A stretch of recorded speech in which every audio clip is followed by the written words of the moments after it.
शिल्पकार भारतरत्न डॉक्टर बाबासाहेब आंबेडकरांचा जयंती संपूर्ण विश्वामध्ये उत्साहात साजरी होत आहे आणि दरवेळी जयंती जो साजरी या ठिकाणी चैत्यभूमीच्या डॉक्टर बाबासाहेब आंबेडकरांना अभिवादन मी स्वतःला भाग्यवान समजतो की माझा जन्म पण 14 एप्रिलला आहे. त्यामुळे जन्मताच डॉक्टर बाबासाहेब आंबेडकरांचे आशीर्वाद मला लाभलेले आहेत. स्वतःला भाग्यशाली याकरता समजतो की 14 एप्रिलला परंतु ते डॉक्टर बाबासाहेब आंबेडकर यांचा जन्मदिवस आहे आणि ते संविधानाचे निर्माता आहेत.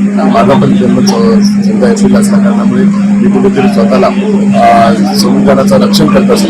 तर जन्मताच ती मला जबाबदारी दिली संविधानाला रक्षण करण्याची आणि संविधानाचा सन्मान करण्याची आणि डॉक्टर बाबासाहेब आंबेडकरांना कार्य करून त्यांच्या स्वप्नातला भारत निर्माण करण्याची आज एक आदर्श विरोधक वारंवार आरोप करतात की संविधान बदलण्याचं काम कुठेतरी या सरकारकडून होणार आहे. त्यामुळे लोकांचा गैरसमज पसरवण्याकरता आणि लोकांचं लक्ष विचलित करण्याकरता वारंवार त्यांचं संविधान बदलण्याची भाषा केली जाते. हा अत्यंत दुर्दैवाची गोष्ट आहे.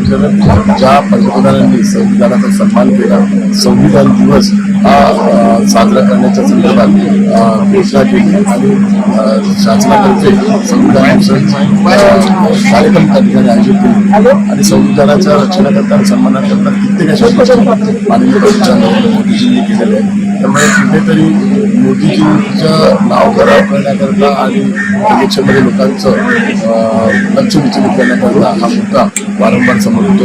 परंतु आपल्या माध्यमातून सर्वांना सांगू इच्छितो आदरणीय पंतप्रधान नरेंद्र मोदींच्या नेतृत्वाखाली संविधान हे सुरक्षित आहे, संविधानाचा सन्मान राखण्याचा आहे आणि संविधान कोणीच बदलू शकत नाही. ती जगातील ताकद संविधान बनवू शकत नाही. कारण डॉक्टर बाबासाहेब आंबेडकरांनी जगातलं सर्वश्रेष्ठ संविधान बनवलेलं आहे. त्या संविधानाची ताकद एवढी आहे त्याला कोणी हात लावू शकत नाही आणि माझा जन्म 14 एप्रिलचा असल्या कारणामुळे माझ्यावर पण जन्मता जबाबदारी संविधान रक्षण करण्याची आणि आयुष्याच्या शेवटच्या श्वासा पण संविधानाचं मी रक्षण करतो.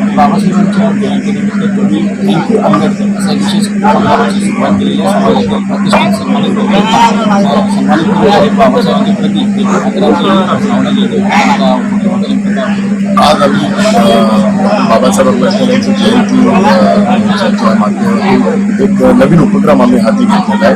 थँक्यू बाबासाहेब आंबेडकर. थँक्यू बाबासाहेब आंबेडकर याकरताच कारण त्यांनी जे संविधान निर्माण केलं त्या संविधानामुळे देशातील प्रत्येक नागरिकाला जगण्याचा अधिकार मिळाला आणि स्वातंत्र्याचा अधिकार मिळाला. त्या अधिकाराच्या माध्यमातूनच प्रत्येक जण इंजिनियर झाला, कोणी डॉक्टर झाले, कोणी वकील झालं. मी स्वतः नगरसेवकपासून खासदार झालो ते डॉक्टर बाबासाहेब आंबेडकरांच्या संविधानामुळे. त्यामुळे कुठेतरी डॉक्टर बाबासाहेब आंबेडकरांच्या प्रती कृतज्ञता व्यक्त करण्याकरता आम्ही सर्वजण थँक्यू बाबासाहेब आंबेडकर ही एक आता मोहीम आम्ही चालू करतोय.